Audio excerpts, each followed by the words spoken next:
Hey, what's up mga kabisdak? Ayan, good morning sa inyong lahat mga kabisdak. Ayan, dito tayo ngayon sa Babuyan. Ayan, guys, ito yung yung mga baboy namin dito. Ayan. Ito yung anak ng isang inahin. Tapos ngayon, yung binidyo ko na na inahin, yun yung nanay, yung ininjectionan uli kasi naglandi na siya kaya pina-injectionan uli. So ngayon yung isa na baboy na inahin buntis na rin, mga anak ngayong July. So itong mga malilit na to, ito yung yung anak nung ininjectionan. So mga kabistak, ito po yung mga baboy, yung mga anak ito nung ininjectionan na para magbuntis uli. 2 months pa lang ito siya, 2 months na buo. Mula nung ipinanganak, 2 months pa lang ito sila. Ang timbang nito ngayon nasa 30 below siguro or more than pa. Ayan, 30 below ang kanilang timbang or more than 30 siguro. So yan yan yung mga anak. 12 piraso na lang to kasi yung iba na benta na. So itong natira 12. Tapos yung isang inahin buntis na rin, mga anak ngayong 12 ngayong July. So itong mga biik na to, i-dispose na to sila. So hindi muna kami magpa-fattening ngayon dahil buntis yung tawag nito, yung isang inahin. So ang gagawin namin ngayon, ibebenta namin to ng panglitsyon. Ito mga 30 below kilos. Ayan, nasa ano na to ngayon, nasa 200 nasa 250 ang kilo nito ngayon per kilo. 250 per kilo ang bintahan dito sa litsunin. So ayan guys, yan yung mga baboy, diba ang gaganda nila, pero usog lang.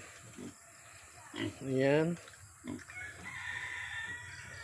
Yan, pakita ko sa inyo guys yung isa ko pang inahin na buntis. Ito siya.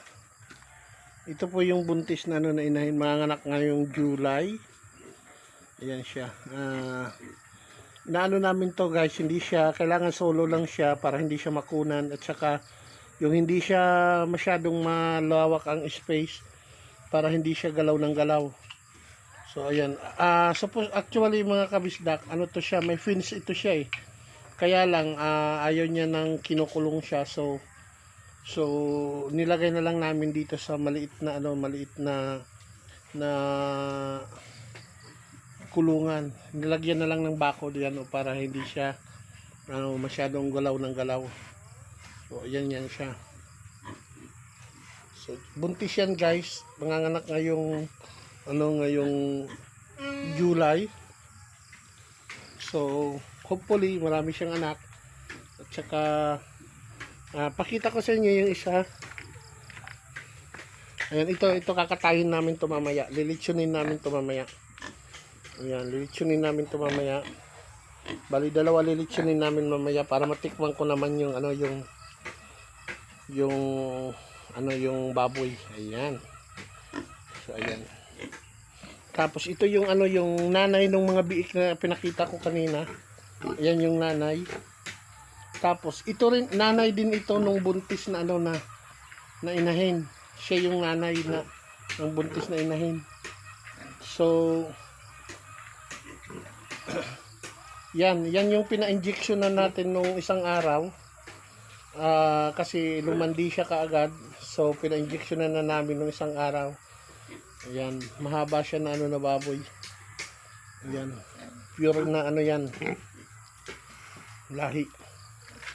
So ayan, babait nila, mababait. Ayan, yan yung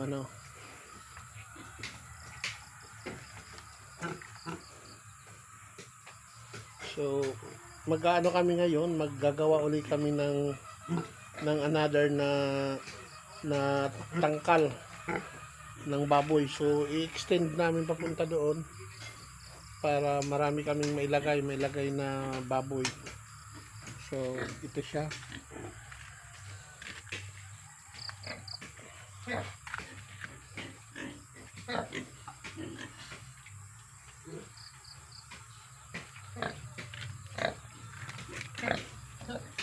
Yan, bagong paligo. Kailangan guys yung baboy pag umaga, pagkatapos yung pakainin, paliguan nyo para presko. Kasi lalo na ngayon tag-init, masyadong mainit. At saka ito naman dito, hindi naman gaano mainit dahil ano siya, yung hangin labas, pasok lang. Ito ang tinatawag na babuyan, walang amoy ito. Siya. Tapos, ang atip nito guys, pawid para hindi mainit. Tsaka yung kanyang paligid hindi dapat close para yung hangin makakapasok. So, huwag mong ngat-ngatin yan. Nangat-ngat niya yung So, ayan. Ito, magpapahinga muna ang mga biik. Papahinga sila. Yan ang trabaho nila guys. So, katapos nila kumain, tapos maligo, ayan, papahinga. Pupo, kahiga, tulog uli. Yan. 12 piraso to, kaya lang naibenta na yung iba. So meron tong mga buyer ngayon, naantay na lang yung hindi kasi maibenta dahil namatay yung biyenan ko kasi di pwede. So ngayon, baka kunin to next week. Yan siya.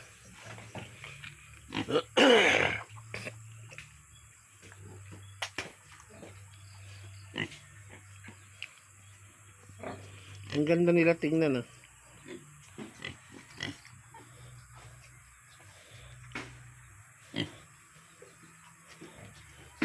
Yan. Kung nakikita nyo guys yung nasa gitna, yun po yung ipa ng ng palay. Diyan sila, pag taglamig, diyan sila na standby kasi mainit yan. At saka ang ilalim niyan, may may yung coconut hash. Tawag nito yung bunot, tawag dito sa amin. Para yung ihi nila diretso lang sa ilalim, kaya hindi siya mabaho, hindi siya mapanghi. Dito ngayon hindi mo maamoy na na mabaho siya. Pag umaga lang, syempre yung ibang tain nandoon sa may semento, so tinatanggal. Pero pag wala na ngayon, wala kang maamoy na na amoy baboy. Hindi to katulad ng ibang babuyan na na mabaho. Ito hindi, wala kang maamoy dahil ang purpose ng ng ipa ng palay na yan po yung para yung ihi nila lang sa baba, didiretso sa baba, mapupunta doon sa coconut hash. Malalim po yan. Oo. Tapos yung pag nakita nyo na guys na medyo basa na yung yung ipa, kailangan i-refill nyo rin yan. Tanggalin nyo yung luma, tapos palitan nyo ng bago uli. Yun ang ang style niyan. Kasi pag hindi nyo pinalitan, bababasa rin kagad. Bali yun, kung nakita nyo yan guys, yung na yan yung kapunan ng ebak nila. Yung mga tinatanggal every morning yung yung tae. Diyan nilalagay, ginagawang compost. May humihingi ng niyan, yung mga farmer dito, hinihingi nila yung yung na yan, yung compost na yan. Pinapataba nila sa kanilang mga pananim. So yun.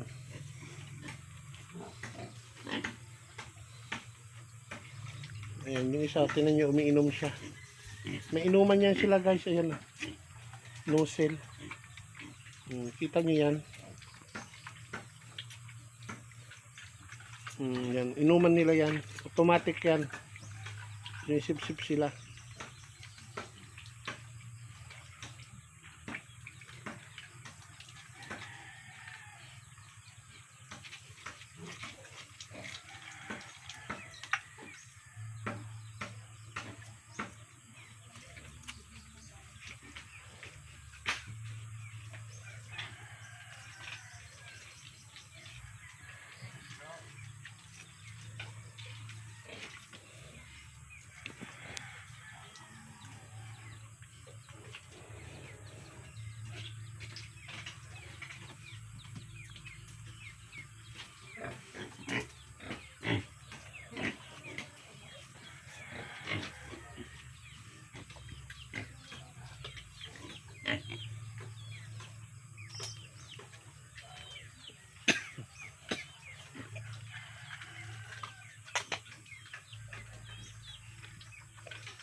So, yan ang mga kabisdak. Maraming salamat sa panonood sa aking vlog ngayong umagang ito. Napakita ko na sa inyo guys yung yung aking mga baboy dito. So, yan, thanks for watching sa lahat ng mga nanonood dyan. Sa lahat ng mga tropa na nandito na nanonood. Ayan, maraming salamat. Sana may nagustuhan nyo yung vlog ko na to. Maraming salamat sa aking lahat ng aking mga YouTube channel member na patuloy na sumusuporta sa aking YouTube channel, sa aking mga super chatter. Ayan, sa mga lahat ng team na sumusuporta kay Buhay Abroad Bisdak, maraming salamat sa inyong lahat. Ayan, sa Team Laspag, Team Kasugpo, Team Pinibab, Team Bisdak, Team Support, Team Germany Reload. Ayan, lalong-lalo na sa aking foundation, sa aming foundation, Helping Hands UK Foundation. Maraming salamat sa inyong lahat. Sa lahat ng mga admin, ayan, ng Helping Hands UK Foundation, Twinny Mom UK, Trans 28 TV, Kapadjak UK TV, DG Sara 04 Adventure, ayan, Visualay, Boss BL Garcia in Germany, Ronel Mix Vlog, Joyce Couple Vlogs, syempre Buhay Abroad Bisdak. Ayan, maraming salamat sa inyong lahat sa inyong support lagi. So, see you next vlog again. Bye-bye!